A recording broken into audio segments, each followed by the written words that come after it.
हम समाज सेवी नहीं हैं। जनता हरदीप को ही क्यों चुने? लगातार बढ़ रही है, कॉलोनियाँ काटी जा रही है, लेकिन हरियाली की तरफ किसी का ध्यान नहीं है। हम रेडियो का जो मुद्दा है उनको जगह निर्धारित नहीं कर पाया प्रशासन 15 साल में भी। प्रॉपर्टी आईडी का जो विवाद हुआ था वो एक विवाद ऐसा विवाद है कि उसके पीछे कहीं ना कहीं जो पहले प्रधान बनते रहे हैं या फिर कोई जो अधिकारियत है जो है धन बल का नहीं जन बल का है, रिश्वतखोर हो गया। वो रिश्वतखोर हुआ नहीं, हमने बनाया उसको। धन बल वाले अब पहले हमारे को गिनते भी नहीं थे, लेकिन अब उनके शिकन आने शुरू हो गई है। तो सम्मान के लिए जिसमें आपने भारतीय हॉकी महिला की गोलकीपर सविता पूनिया को भी सम्मानित किया था, तो कईयों का ये कहना है कि एक सम्मान कम और चुनावी प्रोपेगेंडा ज़्यादा था। चुनावी समर में उतरे हुए हैं, वो कुछ ना कुछ कहेंगे, लेकिन उनको हमने कहीं भी चुनाव का जिक्र नहीं किया और यही नहीं फ़ायदा उठाना है, वो इस तरह की बातें करेंगे। हम चुनावी फ़ायदा उठाने के लिए इस तरह की अच्छी हरकत नहीं करते। हम सोशल मीडिया का जो प्रचार है, अगर वो चल रहा है, सोशल मीडिया का प्रचार को यूँ तो है नहीं कि अपना आप ही चल रहे हैं, उसको भी जनता ही चला रही है, उसको भी हमारा युवा वर्ग ही चला रहा है। तो इसका मतलब युवा वर्ग जो सोशल मीडिया पे मेरा प्रचार कर रहा है तो वो जनता ही है, शहर की जनता ही है। कोई विदेशी ताकत तो उसमें है नहीं कि विदेशी ताकत।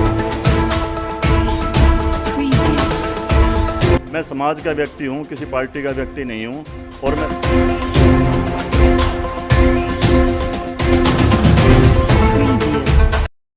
नमस्कार, आप देख रहे हैं BN हरियाणा। मैं हूं आपके साथ पंकज कुक्कड़। नगर परिषद चेयरमैन पद को लेकर इन दिनों आहट सुनाई देने लगी है। हालांकि सरकार की तरफ से अभी तक इन चुनावों को लेकर किसी भी तारीख का ऐलान नहीं किया गया है। बावजूद इसके कुछ उम्मीदवारों ने सोशल मीडिया पर अपनी अपनी दावेदारी पेश करनी शुरू कर दी है। इन्हीं दावेदारों को आपसे रूबरू करवाने के लिए BN न्यूज़ हरियाणा आपके लिए लेकर आया है एक नया प्रोग्राम, जिसका नाम होगा कौन बनेगा चेयरमैन।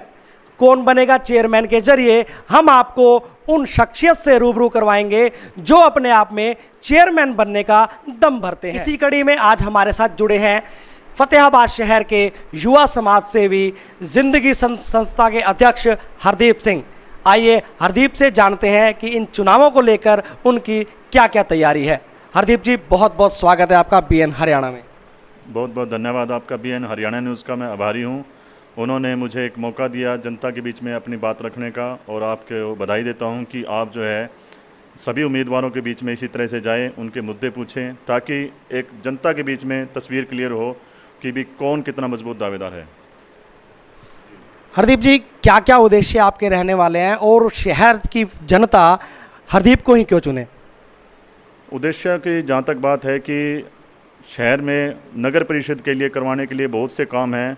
मैं कुछ गिना चाहूँगा क्योंकि बाकी सब तो हम अपना जो मैनिफेस्टो जारी करेंगे चुनाव के अंत में, लेकिन कुछ एक जो ऐसे हैं, जैसे हरियाली का मुद्दा है। हम देखते हैं कि शहर में आबादी लगातार बढ़ रही है, कॉलोनियाँ काटी जा रही है, लेकिन हरियाली की तरफ किसी का ध्यान नहीं है। हम उस पर काम करेंगे। सब्जी के रेडियो का जो मुद्दा है, उनको जगह निर्धारित नहीं कर पाया प्रशासन 15 साल में भी। उनके लिए जगह का हमारे दिमाग में एक बहुत बड़ा प्लान है, उनको स्थायी जगह मिलेगी। और जो सड़कें हैं, हमारी जो एक पहचान है छोटे से शहर की, दूसरे शहरों में जाते हैं तो हमारी सड़कों की बड़ा जिक्र होता है। तो हम चाहते हैं कि हम इसको एक बढ़िया शहर के रूप में विकसित करें, क्योंकि छोटी चीज़ें ज़्यादा अच्छे तरीके से हम शुरुआती चरण में विकसित कर सकते हैं। तो हम जो है एक हर कॉलोनी की सड़क को इतना विकसित करेंगे। सफाई व्यवस्था का जो मुद्दा है, कचरे के पॉइंट है, हर वार्ड में एक ऐसा कचरे का पॉइंट सरकारी स्तर पे बनाया जाएगा, ताकि जो लोगों को आते जाते कचरे के जो ढेर दिखाई देते हैं वो ना दें। इस तरह के बहुत सारे मुद्दे हैं जिनको लेकर हम पब्लिक के बीच में जा रहे हैं, और हम अपने पुराने जो काम हमने किया है वो गिनवा रहे हैं। इस तरह के जो उद्देश्य को लेकर अगर हम पब्लिक हमारे से अभी तक कन्विंस भी है और अच्छा हमारे को रिस्पॉन्स मिल रहा है। हरदीप जी, आप एक समाज सेवी के रूप में जाने जाते हैं, लेकिन चेयरमैन बनने के बाद क्या यही समाज सेवा जारी रहेगी या आप भी एक नेता की तरह आराम से घर पर आराम फरमाएंगे? देखिए, समाज सेवी कहने से कोई नहीं बनता। आपने मेरे प्रचार में जितना भी देखोगे, हमने कहीं भी अपने समाज सेवी नहीं लिखवाया, प्रमुख समाज सेवी नहीं लिखवाया, क्योंकि ये पब्लिक बताएगी कौन समाज सेवी है। हम अपने कामों की वजह से सामाजिक कार्यकर्ता के रूप में पहचाने जाते हैं, हम समाज सेवी नहीं हैं। सामाजिक कार्यकर्ता मेरी पहचान जरूर है। आपने थोड़ा सा, मैं करेक्शन करूँगा कि आपने समाज सेवी कहा, मैं एक सामाजिक कार्यकर्ता हूँ और सामाजिक कार्यकर्ता आप भी हैं। आप इस तरह के चैनल के माध्यम से पब्लिक के मुद्दों को उठाते हैं और जितने भी परिवार का मुखिया है अपने परिवार की बात रखता है, वह भी समाज का हिस्सा है। कोई समाज का जो एक वार्ड का नुमाइंदा है, सोशल मीडिया पे अपनी बात रखता है, वो भी सामाजिक कार्यकर्ता है। समाज सेवी लिखवाना, मैं कहता हूँ कि पब्लिक जब कहे कि हाँ ये इंसान समाज सेवी है, तब आप उसको समाज सेवी कहिएगा। हमारी पहचान पब्लिक के अंदर एक सामाजिक कार्यकर्ता की है। तो मैं सामाजिक कार्यकर्ता के रूप में बहुत सारे अब तक 2005 से लेकर अब तक काम करता रहा हूँ और जनता ने हमारे काम को देखा भी और सराहा भी है और यही हमारी पहचान है। और हम इसी सामाजिक कार्यकर्ता की पहचान को लेकर इस चुनाव मैदान में हैं। राजनेता ना मैं था, ना मैं आगे कभी बनूंगा। हरदीप जी, भ्रष्टाचार, नगर परिषद में भ्रष्टाचार एक बहुत ही बड़ा और अहम मुद्दा है। हाल ही के दिनों में भ्रष्टाचार को लेकर शहर में एक विवाद भी खड़ा हो गया था। तो भ्रष्टाचार के लिए आप क्या करने वाले हैं? देखिए, किसी भी भ्रष्टाचार ऐसा नहीं है कि हर जगह है भ्रष्टाचार। हम जब नगर परिषद का चुनाव लड़ रहे हैं और शहर के विकास से जुड़ा हुआ मुद्दा है, जनता से जुड़ा हुआ मुद्दा है, और भ्रष्टाचार अगर नगर परिषद में है तो ये मान के चलिए कि शहर का विकास कहीं ना कहीं बिल्कुल फुल स्टॉप की पोजीशन में है। अगर हम इस भ्रष्टाचार को ख़त्म कर देंगे तो ये हमारी एक सबसे बड़ी जीत होगी, इस चुनाव से भी बड़ी जीत होगी। और जहाँ तक एक विवाद की बात है कि विवाद खड़ा हो गया था, किसी भी भ्रष्टाचार के मुद्दे को हम विवाद से हल नहीं कर सकते, उसके लिए और बहुत से तरीके हैं। हम उसको उस तरीके से हल करेंगे। और जैसे कि आपने बात की कि प्रॉपर्टी आईडी का जो विवाद हुआ था, वो एक विवाद ऐसा विवाद है कि उसके पीछे कहीं ना कहीं जो पहले प्रधान बनते रहे हैं या फिर कोई जो अधिकारियत है, उनकी थोड़ी सी, मैं गहराई में नहीं जाना चाहूँगा, लेकिन अगर वो अच्छा प्रबंधन करते तो ये मुद्दे इतने गंभीर ना होते। हम प्रॉपर्टी आईडी का जो मामला है प्रशासन के सामने अपने तरीके से रखेंगे। जैसे पेंशन का एक मुद्दा है, भ्रष्टाचार उसमें भी है। बुढ़ापा पेंशन जो नगर परिषद में लेने आते हैं बुज़ुर्ग, उनको 4-4 घंटे बिठा के रखा जाता है। हम एक ऐसी व्यवस्था बनाएंगे कि लोग 5 साल बाद ये कहें हमें दोबारा इलेक्शन नहीं लड़ेंगे। नगर परिषद चुनाव जो आप, मैं यहाँ पे आपके कैमरे पे क्लियर कर रहा हूँ कि यह भी मेरे जो आप जैसे साथियों ने सामाजिक कार्यकर्ता के रूप में मेरे को आगे बढ़ाया, मैं उनका भारी हूँ। मैं सिर्फ और सिर्फ भ्रष्टाचार और जो एक ईमानदारी की पहचान लेकर इलेक्शन लड़ रहा हूँ। अगर मैं प्रधान बना तो आपको ये कहने का मौका नहीं मिलेगा अगले 5 साल बाद कि नगर परिषद में भ्रष्टाचार भी था। हरदीप जी, आप एक मध्यम परिवार से आते हैं, लेकिन कहा जाता है कि चुनाव लड़ने के लिए धन बल की बहुत आवश्यकता पड़ती है। तो ऐसे में कितना मुश्किल होने वाला है आपके लिए? देखिए, जिनकी जो ताकत है वो उस तरीके से अपने चुनाव को मैनेज करते हैं। मैं नहीं मानता कि चुनाव में धन बल जो है अहम चीज़ है। अगर धन बल से चुनाव जीता जाता तो कोई भी जो अरबपति करोड़पति लीडर है वो सत्ता से बाहर कभी ना जाता। सबसे बड़ी जो ताकत है वो मन बल और जन बल है। हमारी ताकत जो है मन बल और जन बल है। मन बल जो हमारा इतना ताकतवर है, हमारी टीम इतनी ताकतवर है, हमारे जो युवा साथी हैं 300-400 जो मेरे मित्र हैं वो लगातार बढ़ रहे हैं, और ये हमारे एक जो मन बल है, हम एकजुट हैं, ये हमारी ताकत है। इसके सारे हम जन बल के बीच में जा रहे हैं और जन बल भी इस चीज़ को समझ रहे हैं कि यह चुनाव जो है धन बल का नहीं जन बल का है। क्योंकि अगर बदलाव लाना है तो आप जन बल को चुनिए, आप जन बल की ताकत को पहचानिए, आप ईमानदार को पहचानिए। अगर आप इस बार भी धन बल के सारे चुनाव लड़ने वालों के साथ लग गए तो आपका जो पहले सवाल था भ्रष्टाचार का, मैं नहीं मानता उसका कोई हल हो पाएगा। आप छोटी सी नौकरी के बारे में कह देते हो कि 8 लाख रुपए दे के एक नौकरी लगाए, तो वो सारी उम्र उस 8 लाख को पूरा करने का बहाना लेकर रिश्वतखोरी में फंस जाता है, और फिर हम कहते हैं वो पहले ईमानदार हुआ करता था और रिश्वतखोर हो गया। वो रिश्वतखोर हुआ नहीं, हमने बनाया उसको। अगर हम ईमानदार को चुनेंगे, आप लोग जनबल के सारे उसको बनाकर भेजेंगे, तो एक दबाव रहेगा चेयरमैन बनने वाले के ऊपर, चाहे वो मैं बनूं या कोई भी एक बने। अगर जनता उसको ईमानदार को बना के भेजेगी तो ईमानदार जो चेयरमैन होगा उसके ऊपर एक दबाव रहेगा, नहीं मैं जनता के साथ गद्दारी नहीं कर सकता, जनता ने मुझे चुन के भेजा है, ईमानदारी से मेरे को बिना पैसे के बना के भेजा है, तो मैं उसकी सेवा करूं। और 5 साल का जो कार्यकाल है, अगर मैं नगर परिषद में इस जनबल के सारे बना और हमारा मन बल इतना ताकतवर है कि हम मेहनत करने में कोई कसर नहीं छोड़ेंगे और पैसे के कहीं लोगों को दिखने भी नहीं देंगे कि पैसे के सारे भी इलेक्शन लड़ा जाता है। और लोग कह भी रहे हैं अब जो आप धनबल की बात कर रहे हो, धनबल वाले अब पहले हमारे को गिनते भी नहीं थे, लेकिन अब उनके शिकन आने शुरू हो गई है, तो वो सोचते हैं कि नहीं ताकतवर कैंडिडेट है। ये हमारे जो जनबल से सहयोग मिल रहा है और हमारी जो मनबल की ताकत है उसी का नतीजा है। हरदीप जी, हाल ही के दिनों में आपकी संस्था जिंदगी ने एक प्रोग्राम आयोजित किया था बेटियों के सम्मान के लिए, जिसमें आपने भारतीय हॉकी महिला की गोलकीपर सविता पुनिया को भी सम्मानित किया था। तो कईयों का ये कहना है कि एक सम्मान कम और चुनावी प्रोपेगेंडा ज़्यादा था, क्या कहना है आपका? जो लोग चुनावी समर में उतरे हुए हैं वो कुछ ना कुछ कहेंगे, लेकिन उनको बताना चाहूँगा कि हरदीप सिंह बेटियों के मामले में कभी राजनीति नहीं करता। आज तक फतेहाबाद में कोई भी प्रतिभा रही है, ये चुनाव तो अब शुरू हुआ है, 2005 से हम हर साल इस तरह की प्रतिभाओं को मौका देते हैं, उनको सम्मानित करते हैं। ये हमारे लिए गर्व का विषय होता है।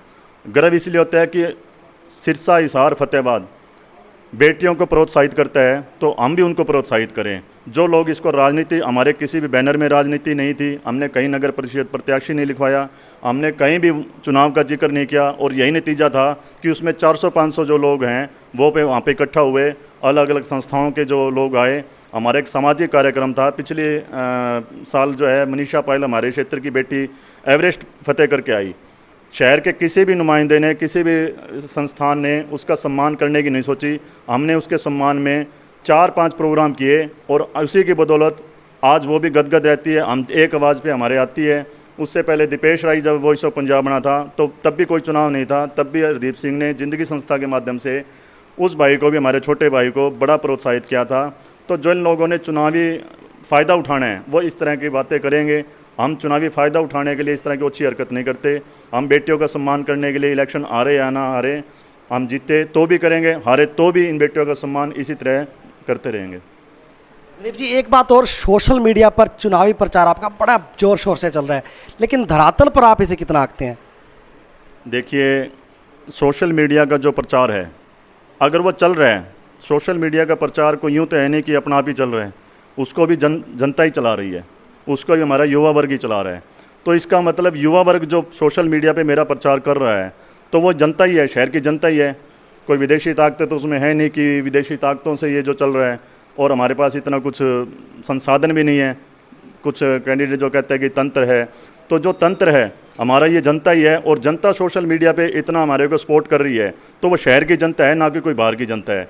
और उस शहर की जनता का जब सोशल मीडिया पे इतना रिस्पॉन्स मिल रहा है, तो आप सोचिए कि जब हम जनता के बीच में जाते हैं तो कितना मिल रहा होगा। जब पब्लिक के बीच में जाते हैं, पहले इस चुनाव से पहले जो लोग हैं वो मतलब उस तरीके से नहीं जानते थे। अब सोशल मीडिया पे जो मेरे साथियों ने, जो शहर के युवाओं ने इतना मुझे मतलब प्रोत्साहित करके मेरे कामों को जनता तक पहुंचाया है, तो अब जब बाज़ार में जाता हूं तो लोग आवाज़ भी लगाते हैं, बड़ा दुलार देते हैं। मतलब जब रेड लाइट पे रुकते हैं तो वहाँ भी बड़ा प्रोत्साहन मिलता है, भावनात्मक एक जो मतलब जुड़ाव होता है उन लोगों से। तो इस तरह की चीज़ मेरे लिए बड़ी नई है, और मैं मानता हूँ कि मेरी इतने साल की जो मेहनत है उसका फल अब जनता मुझे देने लगी है। आपने बात की युवाओं की, तो क्या केवल युवाओं के सहारे ही चुनाव लड़ा जाएगा? बड़े बुजुर्ग आपकी टीम में कहीं दिखाई नहीं दे रहे हैं, तो कहीं ना कहीं आपको नहीं लगता कि सिर्फ युवाओं के सहारे चुनाव को जीतना असंभव है? ये आप मानते हैं कि हमारे साथ सिर्फ युवा ही हैं? युवा किसी घर से निकल के आते हैं, और जो बेटा मान लो एक हमारे साथ जो शहर की जो क्रीम है वो युवा हैं, और वो युवा जो हैं अपने मुखिया को बता के आते हैं कि हम किसके साथ जा रहे हैं, और परिवार जो है बताता भी है कि वो इंसान किस तरह से है। परिवार में जाके चर्चा भी होती है, बुज़ुर्गों से भी होती है, और वो बुज़ुर्गों से आशीर्वाद भी मिलता है। हाँ, ये है कि बुज़ुर्गों के ऊपर थोड़ा सा एक उनका शहर में छोटा सा शहर है, दबाव ज़रूर रहता है, और युवाओं के अंदर जोश ज़्यादा है। तो हम शुरुआती चरण में युवाओं को साथ लेकर, और सीनियर भी हैं, ये नहीं कह सकते कि ब्रांड है, लेकिन हमारे साथ बुज़ुर्ग भी जुड़े हुए हैं, वो भी साथ चलते हैं। अभी हमारा मॉडल टाउन में भी डोर टू डोर हो चुका है, भाटिया कॉलोनी में भी हो चुका है। मतलब पिछड़ी बस्ती से लेके पोस्ट कॉलोनी तक में अगर हमें आशीर्वाद मिल रहे हैं, प्रोग्राम हो रहे हैं, तो आप ये नहीं कह सकते कि हमें बुज़ुर्गों का, महिलाओं का सम्मान नहीं मिल रहा। और जहाँ तक बात की आपने कार्यक्रम की, हरदीप सिंह की एक आवाज़ पे हमारे रोड शो में अगर 300-400 लड़के इकट्ठे हो जाते हैं, हमारे एक छोटे से कार्यक्रम में 500 लोग आ जाते हैं, तो ये बिना आशीर्वाद के तो आते नहीं, क्योंकि हमारे पास पैसा तो है नहीं बुलाने के लिए। हमारे पास एक अपनी पहचान और व्यवहार ही है, हमारे व्यवहार की ताकत से हम लोगों को बुलाते हैं, और हमारे प्रेम और व्यवहार की वजह से लोग खींचे चले आते हैं। और बुज़ुर्ग भी उसी प्रेम के सारे हमें बड़ा आशीर्वाद दे रहे हैं, जो आपको दिख ना रहा हो, लेकिन ताकत बहुत बढ़ा रहा है। अंत में आपसे एक सवाल पूछना चाहूँगा जो बेहद अहम है, शहर की जनता भी शायद ये जानना चाहेगी। अगर कोई राजनीतिक पार्टी आपको अपने सिंबल से चुनाव लड़वाना चाहती है तो हरदीप किस ओर जाना पसंद करेंगे? आपने इसके सवाल मेरे से जवाब ले चुके हैं वैसे तो, कि हरदीप सिंह राजनेता नहीं है, सामाजिक कार्यकर्ता है। सामाजिक कार्यकर्ता का मतलब होता है कि समाज का व्यक्ति। मैं समाज का व्यक्ति हूँ, किसी पार्टी का व्यक्ति नहीं हूँ। और मैं सामाजिक कार्यकर्ता होने के नाते समाज के सारे ही, समाज की ताकत के सारे चुनाव लड़ूंगा। यह मेरा पहले भी यही कथन था, आगे भी यही रहेगा और अब भी यही है। तो मतलब आप कहीं ना कहीं पर साफ तौर पर इसे नकार रहे हैं कि आप किसी सिंबल पर, राजनीतिक पार्टी के सिंबल पर तो चुनाव नहीं लड़ेंगे, आज़ाद उम्मीदवार के तौर पर चुनाव लड़ेंगे। हरदीप सिंह आज़ाद विचारों का व्यक्ति है और कहीं दबता नहीं है, तो मैं फिर क्यों किसी दबाव में आके चुनाव लड़ूं। और बहुत सारे साथी ऐसे हैं, क्योंकि सभी पार्टियों के लीडर मेरे पारिवारिक सदस्य भी हैं, कोई ना कोई किसी ना किसी पार्टी से जुड़ा हुआ है, तो मैं एक परिवार में जाकर दूसरे परिवार को नाराज़ क्यों करूं। बहुत बहुत धन्यवाद हरदीप मेरे से बात करने के लिए। तो ये थे हरदीप सिंह हमारे साथ, जो कि जिन्होंने साफ तौर पर ये मना कर दिया कि वो किसी राजनीतिक पार्टी के सिंबल पर चुनाव नहीं लड़ेंगे, आज़ाद उम्मीदवार के तौर पर ही चुनाव लड़ना पसंद करेंगे।